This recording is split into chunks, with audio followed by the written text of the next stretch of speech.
Sikap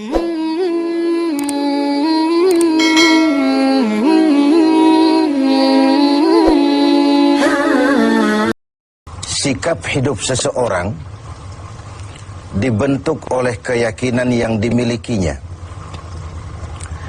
Sebagai Muslim, keyakinan kita berpatri pada dua kalimat syahadat. Asyhadu an la ilaha illallah wa asyhadu anna Muhammadar Rasulullah. Kalimat ini membentuk perilaku kehidupan. Itulah ikrar yang kita ucapkan. Artinya, pada saat kita berkata asyhadu an la ilaha illallah, saya bersaksi tidak ada Tuhan selain Allah, kita sudah melaksanakan sebuah ikrar. Kalau saya yakin tidak ada Tuhan selain Allah, itu berarti saya tidak akan pernah takut kecuali hanya kepada Allah. Saya tidak akan pernah menggantungkan hidup kecuali hanya kepada Allah. Saya tidak akan melarikan persoalan kecuali hanya kepada Allah. Saya tidak akan minta tolong kecuali hanya kepada Allah. Saya tidak akan minta rezeki kecuali hanya kepada Allah. Berurat dan berakar itu di dalam hati, membentuk kepribadian dan mewarnai seluruh langkah kehidupan kita. Di zaman kita fasih betul mengucap dua kalimat syahadat. Tahlil pun lancar. Tetapi konsekuensi dari kalimat itu sering kita abaikan.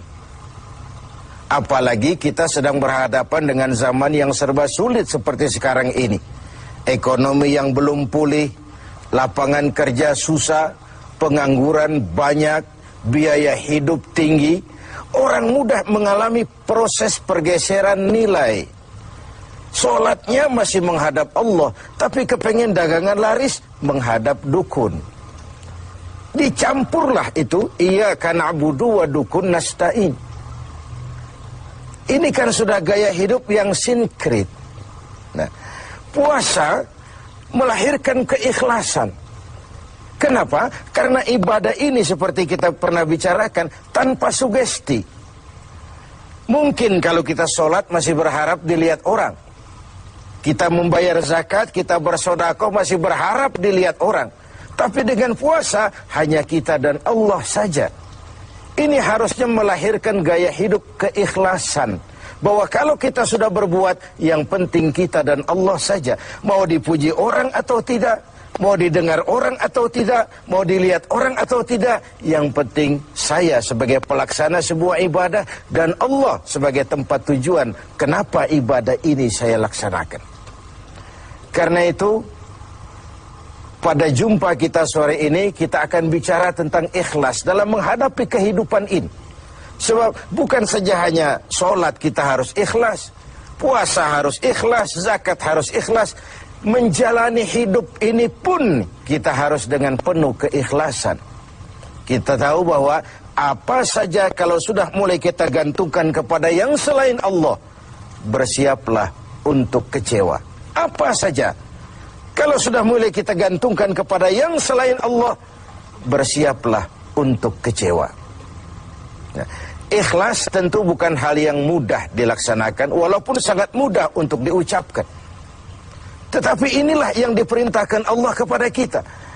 Kalian wa ma umiru illa liya'budullaha mukhlisin. Kalian tidak diperintahkan kecuali hanya menjadi penyembah Allah yang penuh keikhlasan. Penyembah Allah yang berangkat dari semangat keikhlasan. Saya ingin mengungkap apa yang pernah disampaikan oleh Imam Al-Ghazali tentang keikhlasan ini. Beliau menyatakan, "An-nas kulluhum mauta illa al-alimun. Wal-alimuna niyamun illa al-amilun. Wal-amiluna mughtarruna illa al-mukhlisun." Manusia, kata Al-Ghazali, pada dasarnya mati, kecuali orang yang berilmu. Orang yang berilmu walaupun dia hidup, tidur, kecuali yang mengamalkan ilmunya. Dan orang yang mengamalkan ilmunya, banyak yang tertipu. kecuali yang ikhlas di dalam mengamalkannya. Begitulah dalam kehidupan ini, manusia pada dasarnya mati kecuali orang yang berilmu. Tidak banyak yang bisa dilakukan tanpa ilmu. Ilmulah yang membuat manusia itu hidup, bergerak, berbuat, berkembang, tumbuh menjadi lebih maju. Ilmu dalam sebuah ungkapan lama membuat hidup jadi mudah. Seni membuat hidup jadi indah. Dan agama membuat hidup jadi terarah. Dengan ilmu hidup jadi mudah. Apa yang hari ini terjadi di benua lain, hari ini juga kita tahu dari kamar kita. Dari kamar kita bahkan kita bisa ngobrol ke luar negeri. Itu kemudahan yang terjadi karena faktor ilmu. Dahulu tahun 50-an, orang kita kalau pergi haji ke Mekah 6 bulan. Kita sudah lupa dia baru pulang 6 bulan. Yang ada cuma kapal laut, sementara Mekah Madinah unta. Sekarang orang berhaji cukup 1 bulan. Kemajuan ilmu yang menciptakan Boeing memotong waktu 5 bulan. Ruang dan waktu sudah bukan masalah. Manusia mati kecuali yang berilmu. Orang yang berilmu walaupun dia hidup, tidur kecuali yang mengamalkan ilmunya itu. Nah, orang yang mengamalkan ilmunya banyak yang tertipu. Merasa sudah banyak karyanya, sudah banyak ibadahnya, sudah banyak kebaikannya. Mereka banyak yang tertipu, illal mukhlisun, kecuali yang ikhlas di dalam mengamalkan ilmunya itu. Ikhlas itu, itulah roh dari amal yang kita kerjakan. Amal tanpa ikhlas, jasad tanpa ruh, mati nilai amal kita. Nah, dan iblis itu luar biasa. Sehingga Nabi katakan, iblis masuk ke tubuhmu, menggodamu melalui saluran darahmu. Persempit jalan masuk iblis ke tubuhmu. Sahabat bertanya, dengan apa ya Rasul? Dengan zikir dan lapar. Saya ingin mengulangi hadis ini. Iblis masuk ke tubuhmu, menggodamu melalui saluran darahmu. Persempit saluran masuk iblis ke tubuhmu. Dengan apa ya Rasul?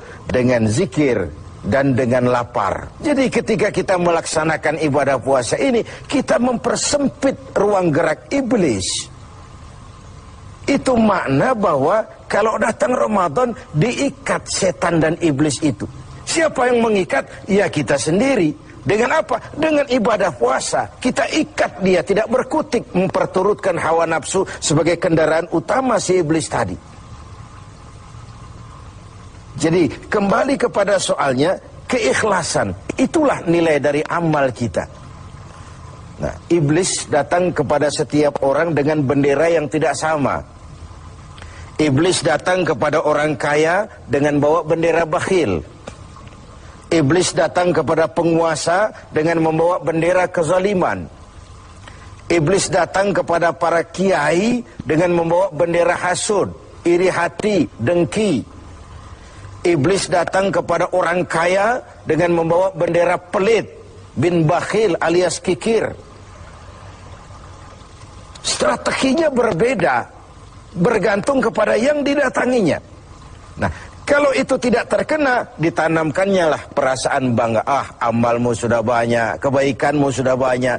Dihilangkanlah keikhlasan kita. Karena itu hadirin dan pemirsa, saya ingin menyampaikan sebuah potret tentang ikhlas ini. Dulu ada cerita, kiai punya santri 2 orang. Satu namanya si Ali, satu namanya si Umar. Satu hari si Ali pergi ke kebun, nyabut singkong. Singkong tercabut, Ali melihat, ah ini singkong bagus sekali. Kalau dihadiahkan kepada Pak Kiai, senang hati beliau. Ah, tabarukan, cari berkah. Berangkat ke rumah Kiai bawa singkong. Sampai di rumah Kiai, Assalamualaikum Pak Kiai. Waalaikumsalam. Ada apa? Dari kebun Pak Kiai, saya jabut singkong, bagus sekali, saya ingat sama Kiai. Doakan saya Kiai. Oh, bawa masuk ke dapur, Li.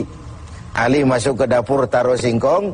Kiai bilang sama istrinya, Bu, Ali ini jauh-jauh datang kemari, hadiahkan kita singkong ini. Pulang kita kasih apa dia? Kata istrinya Kiai, Bang, ada seekor kambing di belakang, hadiah pengusaha temporary sama kita. Daripada di sini tidak ada yang merawat, kan lebih baik dikasihkan si Ali. Siapa tahu dia pelihara berkembang biak jadi banyak nantinya. Jadilah itu. Ali permisi mau pulang, kata Kiai, "Li, saya hadiahkan kau seekor kambing. Peliharalah, mudah-mudahan membawa berkah." "Terima kasih Pak Yai." Pulanglah Ali dengan kambing seekor ini. Di jalan pulang ketemu temannya si Umar. "Dari mana kau, Li?" "Dari rumah Kiai, Umar." "Itu kambing?" "Dikasih sama Kiai." "Kenapa kamu dikasih kambing?" "Enggak tahu, saya datang cuman bawa singkong ke rumah Kiai, pulang dikasih kambing." Si Umar nih otak dagangnya jalan. Kalau Ali saja bawa singkong dikasih kambing, bagaimana kalau saya bawa duren? Jadi mampirlah si Umar ke pasar beli duren 3 buah. Dibawalah ke rumah Kiai. "Kiai, assalamualaikum." "Ada apa, Mar?" "Duren Kiai, ikhlas karena Allah, ikhlas Kiai, silakan." "Oh, bawa masuk ke dapur, Mar." Umar taruh singkong taruh duren di dapur. Kiai bilang lagi sama istrinya, "Bu, Umar ini datang bawa duren lebih banyak dari yang dibawa si Ali. Kita kasih apa dia pulang?" Kata istrinya Kiai, "Abang nih kambing seekor pun sudah dikasih Ali, Bang. Sudah nggak ada apa-apa lagi di rumah." "Gitu ya?" "Iya." "Jadi macam mana?" Kata istrinya Kiai, "Begini sajalah, Bang. Ali tadi kan datang bawa singkong. Lalu Umar nih daripada pulang tangan kosong, sudah singkong Ali saja kasihin si Umar." Begitu. "Iyalah." "Ya jadilah." Umar permisi mau pamit pulang, kata Kiai, "Mar, ada singkong, kamu bawa pulanglah, saya hadiahkan sama kamu, rebus, mudah-mudahan bawa berkah buat kamu." Pulanglah si Ali bawa singkong nih kan. Jadi ini sebuah potret betapa si Ali yang ikhlas bawa singkong dapat kambing. Umar nih yang punya target bawa duren 3 pulang dapat singkong. Nah, jadi ini sebuah cerita bahwa apa saja kalau sudah kita mulai bukan karena Allah, bersiaplah untuk kecewa. Itu dulu, barangkali adik-adik ada yang akan mengajukan pertanyaan. Silakan. Assalamualaikum warahmatullahi wabarakatuh. Salam. Kiai, ada yang saya tanyakan berkenaan dengan ikhlas. Pertanyaannya, bagaimana contoh orang yang ikhlas dalam berbuat? Ya. Contoh orang yang ikhlas dalam berbuat. Saya ingin menyampaikan sebuah cerita saja, tapi agak vulgar. Tapi ini agak mendekati ya. Orang yang ikhlas dalam berbuat itu, mohon maaf, barangkali agak mirip-mirip orang yang buang air besar. Ini saudara-saudara, kalau pagi buang air besar ikhlas enggak? Ikhlas kan? Apa pernah ditengok-tengok? Enggak pernah. Apa pernah berharap balik lagi? Juga enggak. Walaupun malam habis makan enak, makan sate, buahnya anggur, apel, besok pagi dibuang ikhlas. Enggak begitu jatuh terus ditengokin, jangan-jangan satenya ini. Enggak, sudah ikhlas, kurelakan di kau pergi. Begitu kira-kira contoh orang yang ikhlas dalam berbuat. Ini maaf ya, contohnya agak vulgar, tapi saya pikir itu yang agak mendekati. Kalau sudah berbuat ya sudah diikhlaskan saja, dilepas. Karena ikhlas itu kan artinya selamat, selamat dari noda, selamat dari kepentingan yang selain Allah, bersih dari kepentingan yang selain Allah. Nah itu yang kita inginkan dalam berbuat. Dan puasa sekali lagi melatih kita untuk menerapkan sikap-sikap ikhlas. Kan kalau sudah kita puasa, yang tahu cuma kita dan Allah saja. Bukan karena ingin dipuji orang, bukan karena ingin disanjung orang, tapi karena melaksanakan perintah Allah berdasarkan keikhlasan. Mudah-mudahan puasa ini semakin mendorong kita menjadi orang-orang yang ikhlas.